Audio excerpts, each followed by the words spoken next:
Hello everyone, welcome back to K Raj academy. I am Kanika और हम बात करेंगे पार्लियामेंट्री प्रिविलेजेस के बारे में। So guys let's get started. तो क्या है पार्लियामेंट्री प्रिविलेजेस? ये एक लीगल इम्यूनिटी है enjoyed by the member of certain legislature in which legislation are granted and the protection of the civil and criminal liability, जिसके लिए सिविल और criminal liability की प्रोटेक्शन मिलती है फॉर द एक्शन डन और statement made in course of their legislative duties.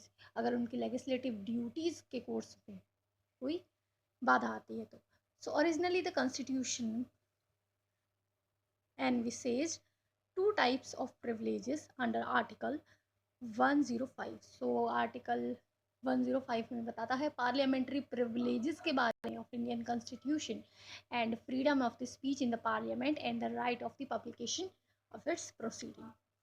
सो ये mainly divided है two parts में। तो पार्लियामेंट्री प्रिविलेजेस जो दिए जाते हैं enjoyed by the member of parliament collectively, जिसमें पूरा पार्लियामेंट के लोग कलेक्टिवली उसको इम्यून होते हैं जिससे, और एक होता है enjoyed by the parliament member individually, जो इंडिविजुअली उनसे एंजॉय किए जाते हैं।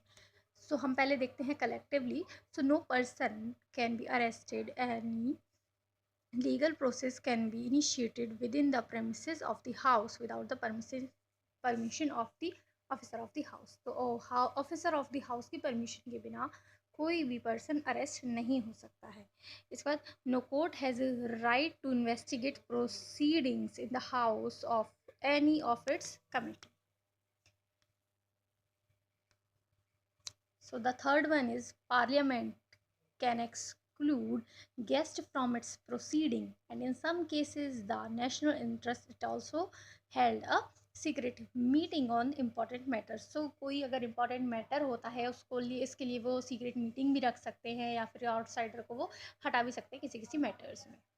So Parliament can punish a member as well as outsider of breach of the privileges। privileges breach करने पर ये punish कर सकते हैं outsider को, और the contempt and imprisonment etc।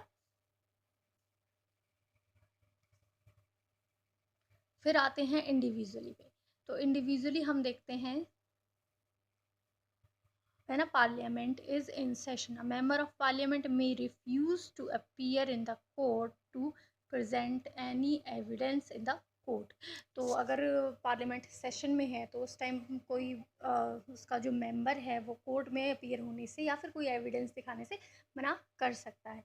The members of parliament can't be arrested during the session, मतलब वो सेशन के टाइम पर अरेस्ट नहीं हो सकता है, और सेशन के 40 डेज पहले भी अरेस्ट नहीं हो सकता, सेशन के 40 डेज बाद भी अरेस्ट नहीं हो सकता।